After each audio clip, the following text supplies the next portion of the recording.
Welcome to the deep dive. Today, we're tackling something that's popped up a lot in your source materials. This idea of a sex detox. We're going to explore this concept of, intentionally stepping back from sexual activity, whether you're single or in a couple, Right. and see if it can genuinely boost desire, maybe revitalize intimacy, just give your love life a bit of a refresh. Yeah, see what the claims are. Exactly. So our mission is to unpack the key insights, the practical steps from these resources, help you figure out if this approach, resonates with you. Makes sense. We've got material on the core ideas, the science, the psychology, and even like specific exercises. For both singles and couples, yeah. Okay, so let's get into it. Where did this whole idea even come from? Well, what's really interesting, right off the bat, is its origin. It wasn't purely theoretical. Uh-huh. The author talks about a personal experience being away from his wife and son for 6 months. He was filming a TV show. 6 months. Wow, that's a long time. It is. And apparently that separation led to this real surge in longing. And they started using what he called drastic measures. Okay, like, More intense communication, naughty emails, phone calls, that sort of thing. yeah, right. Absence making the heart grow fonder and all that. Exactly. It really highlights how absence can fuel desire. So that experience sparked the thought, what if couples intentionally created that longing? Instead of just, circumstance forcing it. That's a fascinating angle. It really is. And the main principle here, it's crucial to understand, isn't about like permanent abstinence or anything. Okay. It's more about temporary sensory deprivation, specifically in the sexual realm. The idea is to amplify that longing so when you come back to It it, feels more intense. that's the goal. Think of it like turning down the volume on something so when you turn it back up, it sounds much more vibrant. You're meant to consciously focus on the impact of not having sex. So it's strategic, not just deprivation for its own sake, like taking a break from your favorite dessert so the first bite back is amazing. Precisely. The aim is to get away from what the author calls a rote menu of sexuality. Like just going through the motions. Yeah, that feeling. And move towards something that feels more exciting, maybe a bit mysterious again. That intentional break is designed to make the first touch, the first kiss, feel extraordinary. Like that new relationship energy. Kind of like that intense feeling you get right at the start, yeah. Okay, I get the intuition behind it. Recapturing some of that spark is definitely appealing. But what's actually happening, like in our brains, what's the science here? Yeah. So your sources dive into the neurochemistry. And a key player is dopamine. Ah, dopamine, a motivation chemical. Exactly. Think of it as the brain's natural amphetamine almost. It drives focus, excitement, and yes, arousal. It's central to the reward system. So the anticipation itself fuels the desire, like waiting for a movie you really want to see. That's a good analogy. Anthropologist Helen Fisher has mentioned, talking about this delayed reward mechanism. When a reward, like sex, is delayed, the parts of the brain that produce dopamine actually become more active. They release more of it. Interesting. So delaying it ramps up the dopamine. Yeah, it energizes the brain, sharpens focus, makes you want that reward more intensely. It's that feeling of excitement building. Dopamine's a big part of that. So the detox is sort of intentionally creating that delay to get a bigger dopamine response later. That's the underlying theory, yes. And dopamine apparently has a sort of sidekick, norepinephrine. Norepinephrine. Okay, what does that do? Well, it's a stress hormone, part of the fight or flight response. It increases heart rate, alertness. In the context of love and sex, it works with dopamine to keep us focused and, well, excited, on edge, in a good way. Right. It can contribute to that intense longing feeling too. It seems so, yeah. Okay, so dopamine and norepinephrine are the go-get-it chemicals. What about the calming side? That's where serotonin comes in. Serotonin is linked to feelings of calm, well-being, balance. Right. But interestingly, dopamine and norepinephrine can actually inhibit serotonin. Oh, so that's maybe why being intensely in love or lust doesn't always feel cool and calm. Exactly. That could be part of the explanation. So the sex detox aims to kind of strategically play with these chemical levels to reignite desire by shifting that balance Yeah. temporarily. Fascinating brain chemistry stuff. Okay, shifting gears a bit. Yeah. The sources also talk psychology, specifically this idea that our brains can actually rewire themselves. Neuroplasticity. Yes, neuroplasticity. It's the brain's incredible ability to reorganize, form new connections, basically change throughout our lives. Not just when we're kids. No, We used to think the brain was pretty fixed after a certain point, but now we know it's way more adaptable. Our experiences, thoughts, actions, emotions, they can physically change our brain structure. Wow, so it's not like a computer running fixed code. Not at all. Dr. John Rady is quoted emphasizing that the brain is constantly shaped by genes and environment from conception till death. Okay, And crucially, we have some agency if you view the brain like a muscle. you can exercise it. You can exercise your ability to determine who we become, as the source puts it. You can train your brain towards healthier patterns, including in your love life. That's really empowering. It means even if you're stuck in a rut, sexually or relationally, you can potentially create new pathways. That's the idea. The sources even draw this interesting parallel with something called obsessive-compulsive dating. That caught my eye. Yeah, it's an intriguing comparison. It shows how ingrained negative habits can form, even outside of a clinical diagnosis. Right. The author mentions a therapy client who described herself this way. Not clinical OCD, but a pattern of obsessive thoughts about being alone, Okay.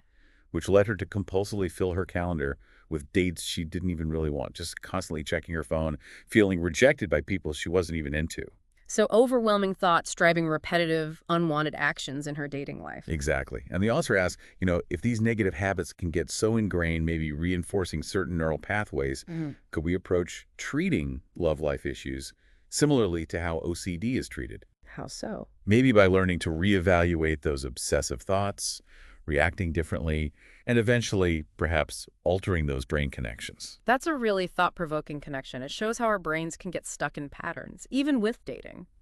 Which leads nicely into this reordering process mentioned. What's the gist of that? Right, reordering. It's presented as a 5-step framework. Observe, recognize, decouple, engage, and regulate. Okay. It's meant to be a structured way to facilitate change. Identify and shift those ingrained patterns we've been talking about. And there's an example, right, Mark? Yeah, Mark apparently used this process during a sex detox to figure out how his childhood experiences were impacting his commitment issues with his partner, Thomas. Okay, can you walk us through the steps? Like, what does observation involve? Sure. Observation is about consciously using your experiences, sex, dating, whatever, as a lens to look at your personal history. So looking back, Yeah, reflecting on relationships with parents, cultural influences, patterns of behavior you've repeated, and the experiences that might have shaped them. actively thinking about it. Actively.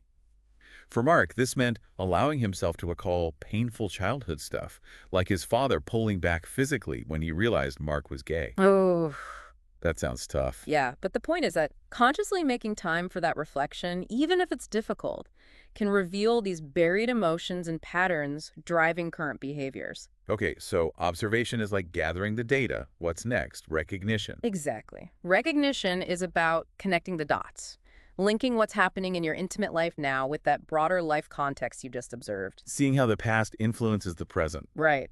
Building on the observations. For Mark, it was identifying specific messages or experiences from his parents' reactions that were messing with his ability to fully commit to Thomas. Got it. Seeing the threads. Then comes decoupling. What's that? Decoupling, the sources say, is both figurative and literal. How so? Figuratively, it's about starting to separate your current fears and anxieties from their roots in the past. Literally, it might mean creating some actual distance from a partner, casual dates, whatever, to get clarity. Gaining perspective. Yeah. For Mark, it meant stopping the blame game.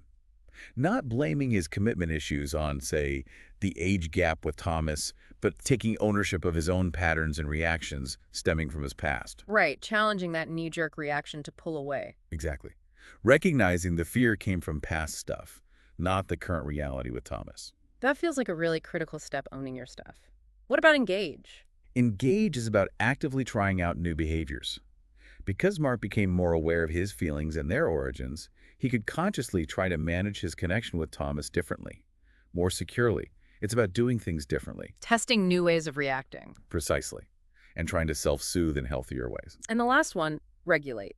Regulate is the ongoing part. It's about managing your thoughts, feelings, behaviors moving forward to reinforce those positive changes you made during Engage, maintaining the new path. So observe, recognize, decouple, engage, regulate. It sounds like a solid framework for understanding yourself better, whether you do a detox or not. It seems like a useful tool for self-reflection, definitely. Okay, let's get practical. The sources detail a couple's detox. How does that actually start? Module 1. Right, Module 1, days 1 to 5. It's all about prep and initial reflection. Day 1 kicks off with finding private time, maybe half an hour, just for focused introspection. Finding uninterrupted time? Easier said than done for some people. Absolutely. The author acknowledges that, but stresses how important it is. Mhm. Ideally, creating a quiet, dedicated space, like a little detox sanctuary at home. I like that detox sanctuary, even if it's just a corner. So what happens in this private time on day 1? It starts with a specific breathing exercise, Mm-hmm. just to connect with your present thoughts and emotions. There's an example of Christine, who realized her anxiety wasn't just about unfinished chores, but also this unfamiliar feeling of doing something just for herself, unlike her always busy mother. Wow, so just pausing can bring up some deep stuff. It really can. She even put an old photo of her tired-looking mom in her detox diary. A visual reminder. Okay, so after breathing. Then comes the detox diagnostic. It's a set of questions to evaluate this state of your union, specifically the sexual dynamic. Like what? Questions about how sex currently makes you feel, what you miss from the early days, comfort level with nudity, how reality compares to childhood fantasies about relationships, that kind of thing. A real temperature check on the sexual climate of the relationship. Day 3 then goes deeper with journaling. Yes.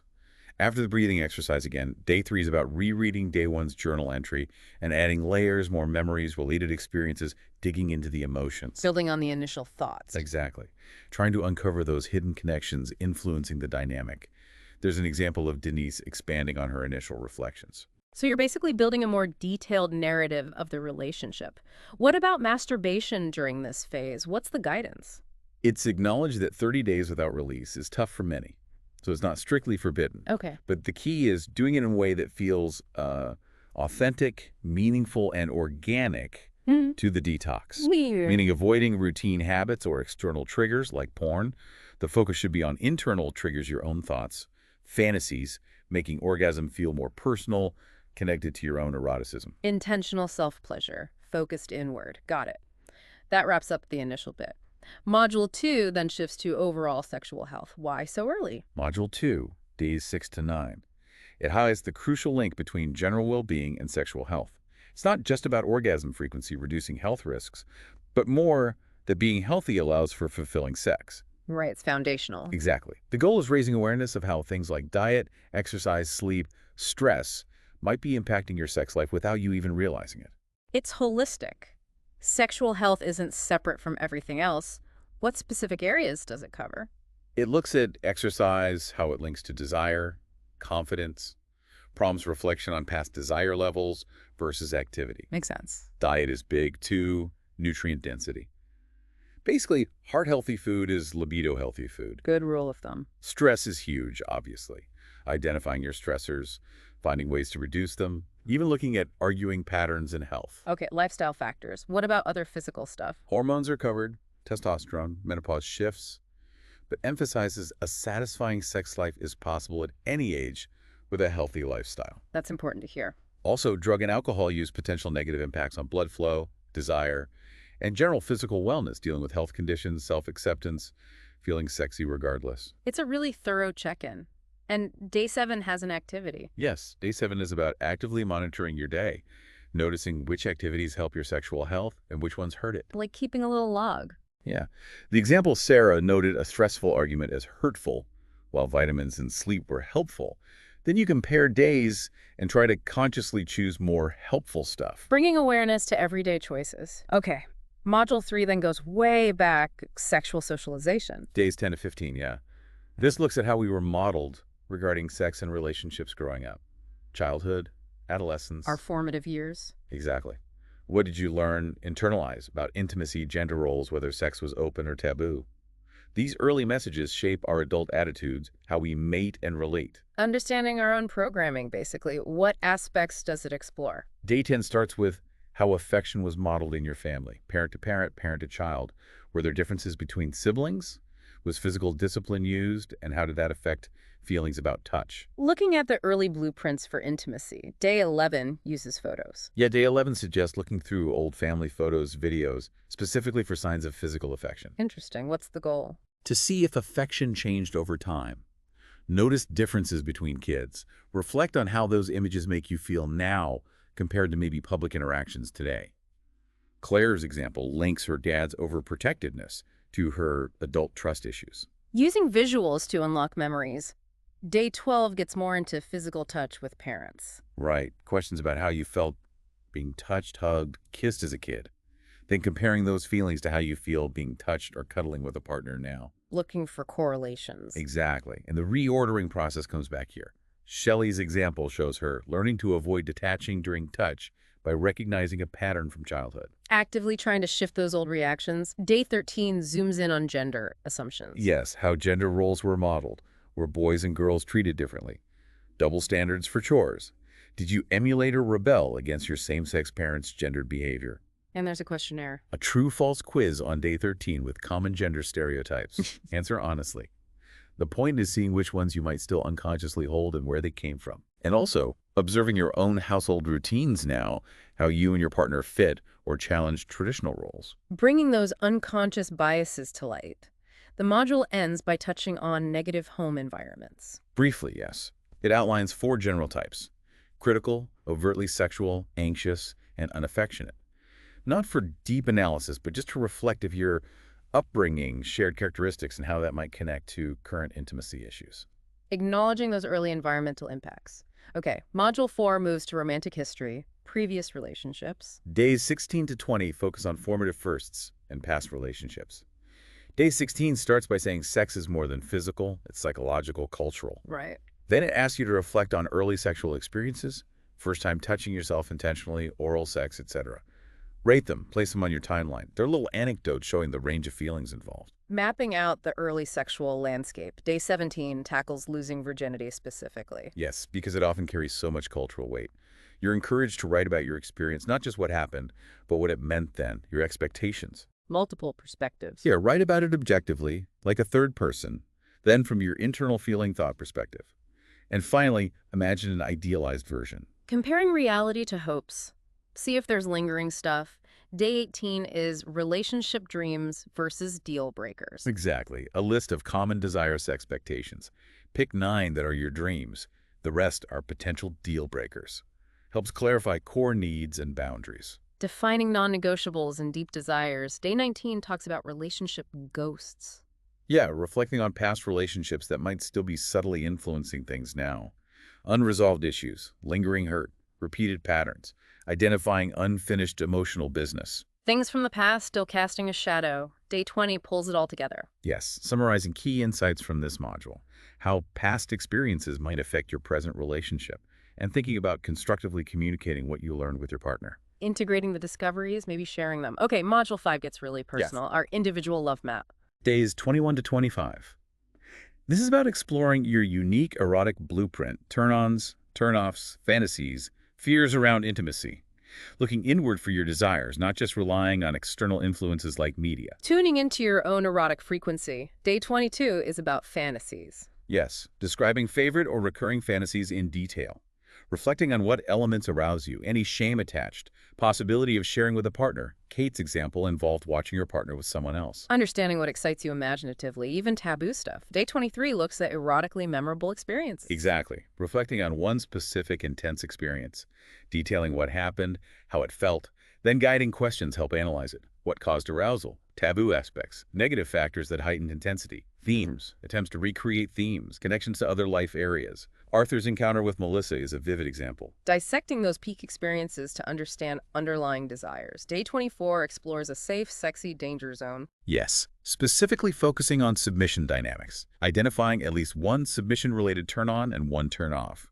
Exploring the edges of your comfort zone with power dynamics in sex. Understanding attractions and boundaries around control surrender. Day 25 finishes with me time. Yes, intentionally dedicating time just for yourself to stimulate fantasies. Reflect on the module. Suggestions like visiting a sex shop alone, reading erotica publicly, connecting with your own pleasure, embracing your sexuality without shame. Embracing your unique sexuality. Okay, the final couples module, Module 6, the here and now. Days 26 to 30, focus on the present relationship. Day 26 introduces transferable desire and has a quick yes-no quiz about basic desire for your current partner.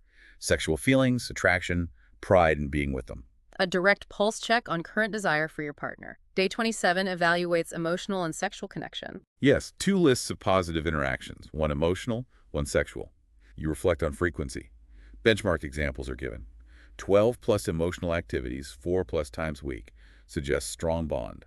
Half the sexual activities, kissing, flirting, fantasy talk, weekly, suggests healthy erotic charge. Quantifying those positive interactions, day 28 involves making lists about your partner. Positive and negative attributes. Each partner makes their own lists.